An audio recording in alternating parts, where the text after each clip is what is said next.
from the very beginning, we started doing some experimenting with what kind of crops grow here. We're not even really sure. So we started growing, probably 40 different varieties of vegetables, which then evolved then in the coming years to start a community shared agriculture program in which we involved city people in farming by their participation in eating and participating in supporting our farm. What else? We have grown wheat, rice, some the grain crops, soybeans, soba. Also, we were one of the first farmers in 50 years to grow natane in this town after a 50 years of basically natane disappearing from the landscape here. We participated in kind of a revival of natane in this town. We also raise chickens. Oh, chickens, yeah. And we also have sheep Now, now and a cow.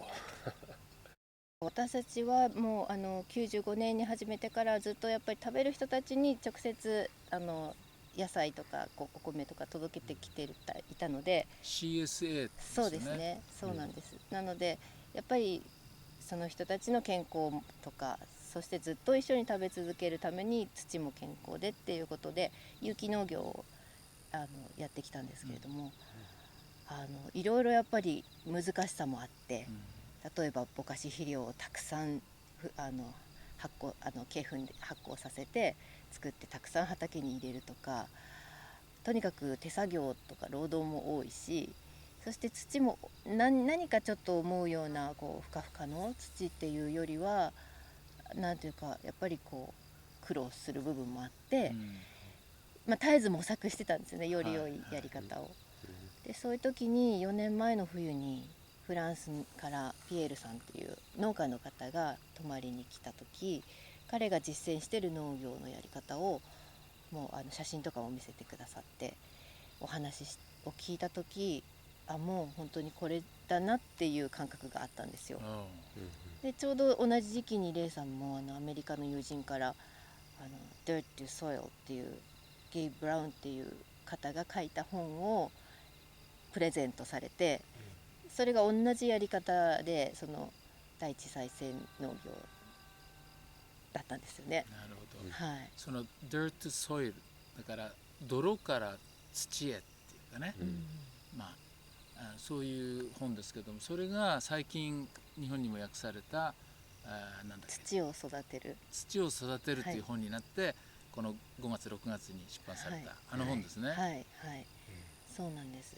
でピエールさんのお話ではまず土を耕さない、そしていつも緑のものとかは枯れたものとかでも覆われた状態にしているっていうこと、だから裸の土が見えている状態っていうのを防ぐっていうことと、あと生きた根が土の中に伸びている状態を保つっていうこととか、そして装飾の家畜をそこで一緒に輪作のように畑の食べさせる時期を作るっていう、そういうような内容だったんですけれども、それで驚くような速さで土がどんどん良くなっていくっていう、そういうやり方でしたね。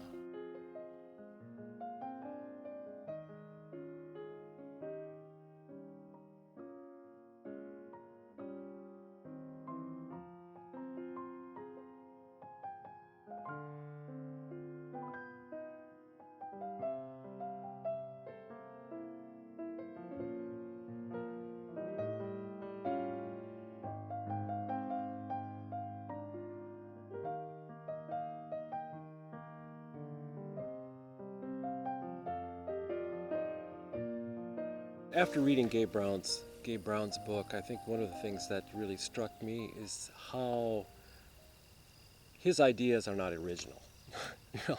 They are ideas that are also that traditional communities have been practicing they probably haven't written down all of these principles, but that's just what they've done in the past. Also, writers like Sir Albert Howard, he basically wrote out 6 very, very similar principles in his own work, An Agricultural Testament. So when I read then Gabe Brown's book about the regenerative agriculture and his practices of how he's actually done it, it made sense to me. And so it just, at that moment of finishing this book, I just figured this is something that we have to start on this journey ourselves. But Hokkaido is not North Dakota. You know, it's a unique place. So we have to try and figure out what kind of seed varieties that we can use here in our cover crop mixes. We are presently have experimented over the last few years on 8-way cover crop mixes, 12-way cover crop mix. Our first year after we also purchased 8 sheep. Timing of grazing is also really important. The amount of time that land is grazed, but also the amount of time that is rested so that the cover crop can recover to help. In this recovery process, there's soil carbon that's taken from the atmosphere and pumped down into the soil to help feed the soil biology. But you know, the wonderful thing about this kind of agriculture is that it's also helping to mitigate climate change, which is a huge concern amongst many people these days. And you know, we see the kind of weather patterns that have, you know, the droughts and floods and fires in Europe and also the United States. You know, it's becoming much more of a concern.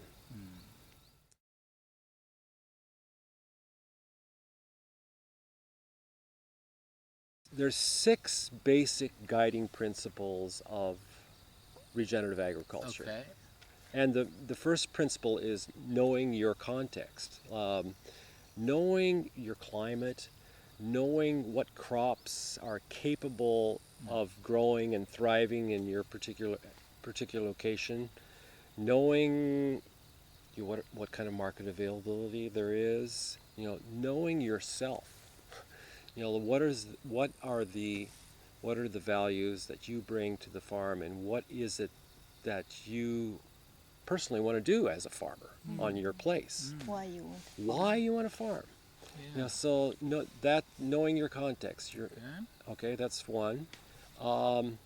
Reducing or eliminating tillage, or any kind of chemical disturbance of the soil, as much as possible. You know, like what I like about these principles is that they're not rules, so that you're either, you know, if you break, you know, like if you do something a little bit different, well then, that's not regenerative agriculture. You know, like what this is based on is observing your farm and doing the best that you possibly can in working together with the forces of nature. Third principle is keeping a skin on the soil surface, or Gabe Brown likes to talk about armor. You know, keeping, you know, like your cover crop, you know, it's going to be left on the soil surface. You know, using a crop roller, it's just going to be rolled and it stays on the surface to protect the soil from wind and soil erosion, if in case there's a rain. But what this also does is it helps to keep the soil cool, so that the bacteria in the soil thrive. If the soil is bare, the soil temperatures can reach 40, 50 degrees, and it kills the soil life.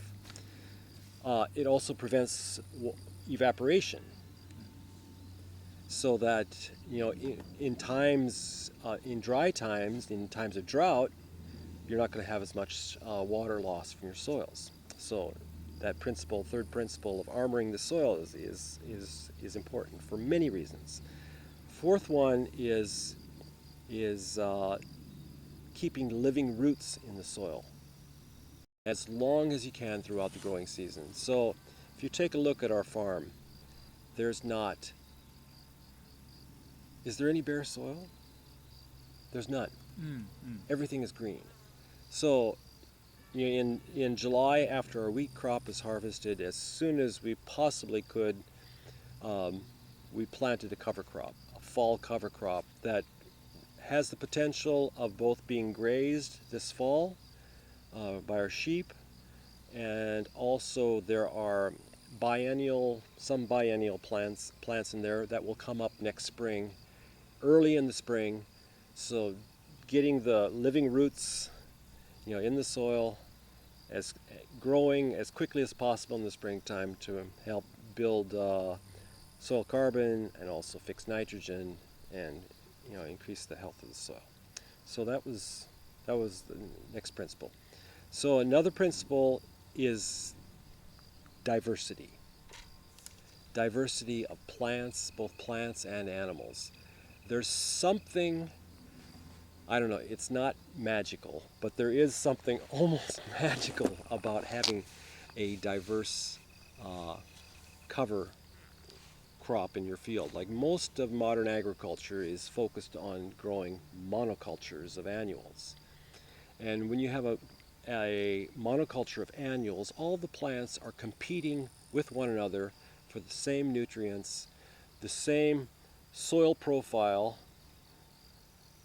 because they're all the same plants, and also same sunlight. When you have a mixture of plants in a field, what you have is underground, what you don't see is plants with a diverse root system. Some are tap roots going way down, and others are more shallow. So they're using different profiles, so they're able to access moisture at different levels. And if you don't disturb the soil, what you are helping to create by doing nothing,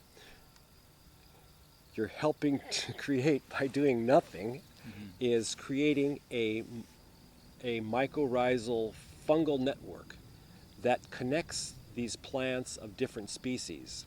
And this fungal network is the diverse plants are able to share nutrients, they're able to share water, they're able to share different chemical defense chemicals through this network so that they can help protect one another. There's also some soil scientists like Christine Jones is talking about the plants can even share genes with one another through the fungal bacterial network around, connecting the rhizosphere, all the bacteria around the soil, or soil root, the plant root, I should say. So there is just all kinds of benefits that are going on underneath the soil that you can't even see. Above ground diversity, what you have is a mixture of plants that scientists are finding out is that when you graze a mixture of plants, the cattle or sheep, the livestock, are able to increase their rate of gain much faster than grazing on monocultures. Another principle is... This is going to be the sixth, I think. Okay. And Animals. Integrate livestock into your farm. Integrate livestock into the farm. The way in which most farms are organized is that you specialize. Either you're a grain farmer, either you're a vegetable farmer, or you're a livestock farmer. And the way in which livestock is raised in the United States is that cattle are grazed until about 1 year of age, and then for about 6 months they're put into a confinement feedlot where they're fed a high grain diet, and for 6 months. Well, those kind of confinement operations depend on monocultures of corn in order to feed these livestock, and so this kind of system of agriculture is actually contributing to the decline of soil health. So eating grass-fed beef is is actually helping to contribute to sequestering soil carbon and increasing soil health. Whereas, the confinement livestock method of growing things is actually doing the opposite. 家畜の飼い方がもう一つポイントがあって、その広いところに柵を張って、こう点々と放牧するのではなくて、狭いところにギュッとたくさんの頭数を入れて、おしなべて食べさせるっていうやり方なんですよね。集約放牧って日本語では言うんですけど。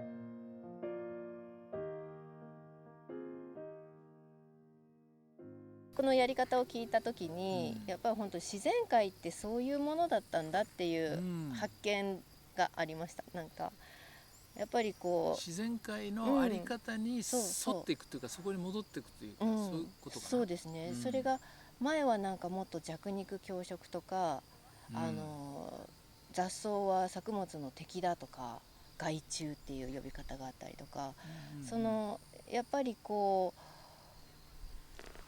なんていうのかな、コントロールするようなマインドで農業も考えていたし、だけど自然界は今話があったみたいにこうそれぞれの役割をなんかこう差し出し合ってその場を良くするっていう働きがそれぞれの生き物にあって、だからそれがうまくファンクション機能していたら、もういい土もできるし保たれるし、そこに健康なものが育つんだっていう。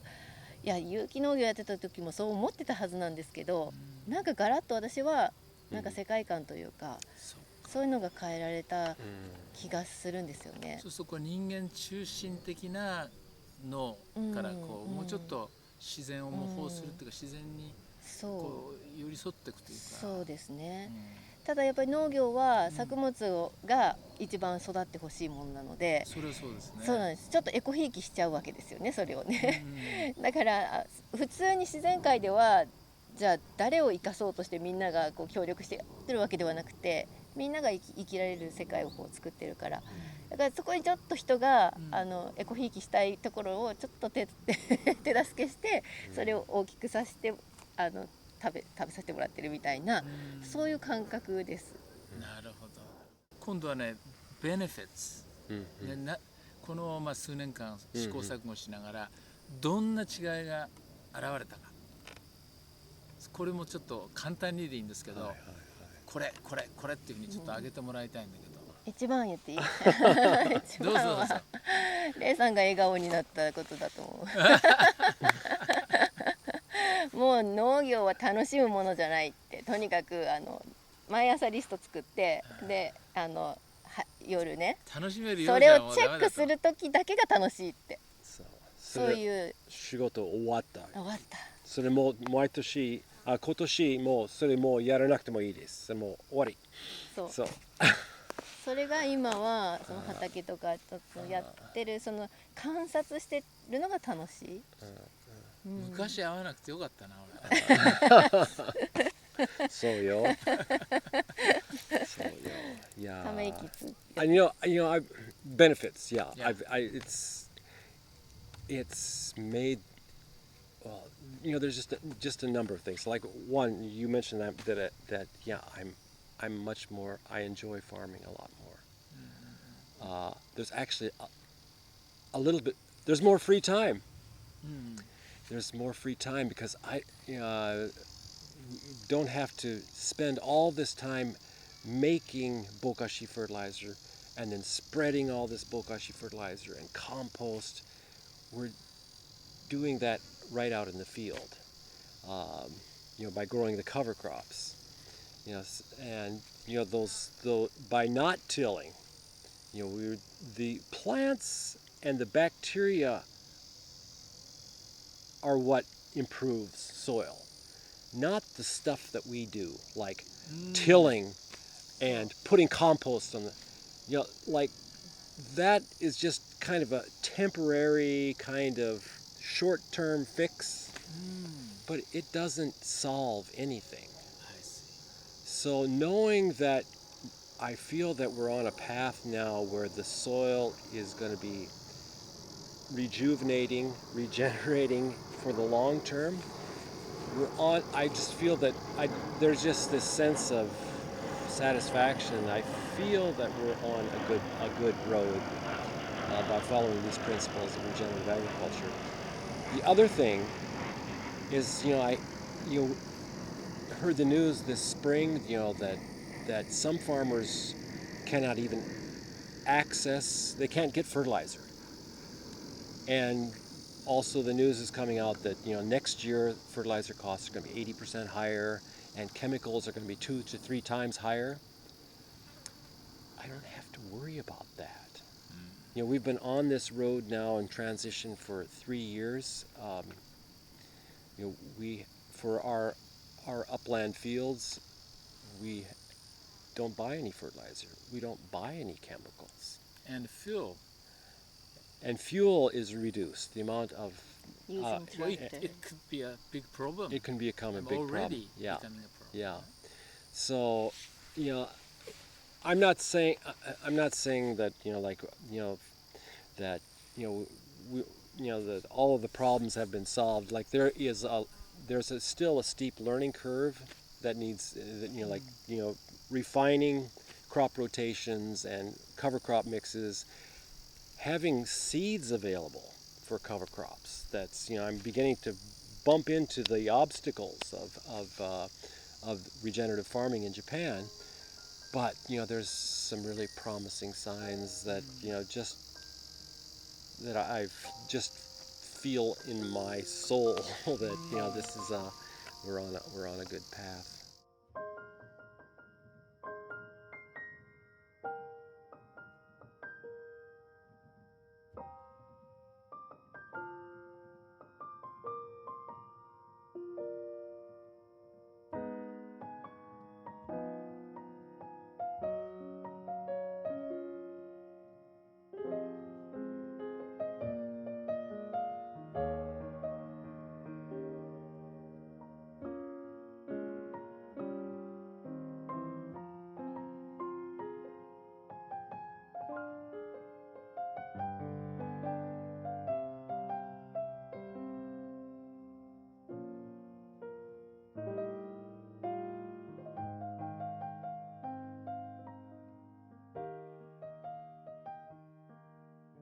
土が良くなってくると雨が降ってもうスッと入っていくようになるし、で溢れた水も透明で泥に茶色い水が流れるっていう風にならないんですよね。あれ茶色い水は結局土が一緒に流されているので、なんていうの、大地の流血っていうかね、そういう言い方する人いるんですけど、血を流してるよね。はいはい。だからそれがなくなったっていうのは大きいし、とやっぱり土が柔らかくなって、ミミズがね、このやり方に変える前に、福島大学の金子先生っていうミミズワークショップっていう面白いワークショップをしてくださって、でチームに分かれて各フィールドに行って四方4角と真ん中掘ってみて生き物を見つけて持ち帰ってみるっていうのをやった時にミミズが1匹もいなかったんです。有機農業をそれまで20年以上やってきてて、それが何年前？それが2018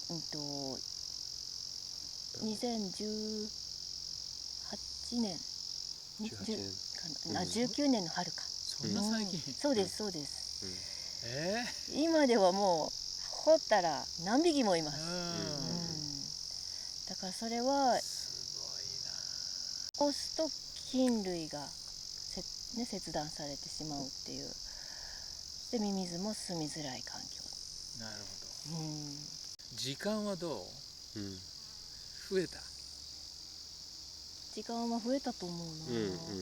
やっぱりなんか気持ちの余裕ができるから、追われてない感じがするし、なんていうかこう朝起きてもあれどうなったかなって見に行こうみたいな感覚なんですよね。なんかあれもやんなきゃっていう感じじゃない。だから仕事、いつも動いてますけどね。でも忙しいって感じがしないか。It's going out to see how the cover crops are growing. That kind of thing. So, what can I do to help enhance the life of this farm? It's not I have to go out and do something. I have to go out and kill something. It's そうだからレイさんはよく言うけど、今まではやることばっかり考えてたけど、これはやらないことを考える。何をやるべきじゃないかっていう感覚。なるほど。そういう意味ではすごく大きな、哲学的に言っても大きな転換だね。世界観のそうだと思います。だからその6つの原則もノウハウみたいにね、そのテクニックでこう守んなきゃじゃなくて、そういう世界観なんだって、そうするとポイントとしてはそれが大事なんだねっていう感じ。そうだね。それとその原則の最初に自分の状況、自分の状態をまず理解しようっていうのがある。これが僕大きいと思うんですよ。ね、みんな違うところで生きてる、違う状況の中を生きてるわけでしょ。だからね、こうじゃなきゃいけないっていうところから始まるんじゃなくて、まず自分がどういう状態にいるかが理解できたら、ね、どうしたらいいかっていうこともおのずと分かっていくというね。でそのためにはやっぱり見たり体験したりすることが大事かなと思って、今年は畑で CSA っていう取り組みを。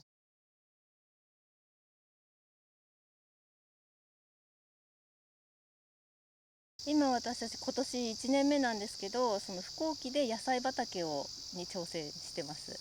ここですよね。はい、ここです。それでまずどうしてこれをやりたいと思ったかっていうのは、一つには息子が戻ってきて野菜を育てたいって言ってくれたこともあるんですけど、それまでも CSA ってさっき説明したようにこう取れたものをうちの畑って感じてくださいっていうことでセットにして届けるっていうやり方で会員さんにつながってもらって野菜を育ててきてたんですけど、やっぱりこの大地のその今話したようななんかこうどんな風に生き物たちがこの大地の世界を作ってるかっていう感動とかっていうのはやっぱりここに来てもらって、見て感じてもらいたいっていうのがあって、それでもう収穫からここに来て食べたいものを収穫して持ち帰るっていう CSA をやってます。ちょっとそのサポーティね、英語で言うとコミュニティサポーティアグリカルチャーがコミュニティシェアアグリカルチャー、そこちょっと説明してくれます？日本語で言うとどういう違いなのかな？そうですね、サポートは支えるっていう、助けるとか支えるっていうことなので、農業っていうものをみんながやっぱり大事なものだ。都会にいる人も農村で農業やってる人もやっぱり農業を大事にして共に生きていこうっていう思いが込められてる名前なんですけど、それを今年はシェアドっていう風に分かち合うっていう単語にちょっと変えて、同じ S なので CSA は変わらないんですけどそういうやり方でなんか、それがすごく今私たちにとってはしっくりくる感覚ですね。なんかこの大地のその他の命もそうやって分かち合って生きている中で、人もこうやって生きられるんだって、なんか自分が本当にこう失敗した時も自分が悪かったとかね、なんだろう、そして孤独にとにかく老後まで蓄えたりとか、自分で頑張んなきゃっていうマインドがもっとみんなに委ね合って共に生きて、だから隣の人に何か差し出してもまたどこからか自分たちも支えられていくっていう、なんかそういうそう感覚をなんか伝えたかった。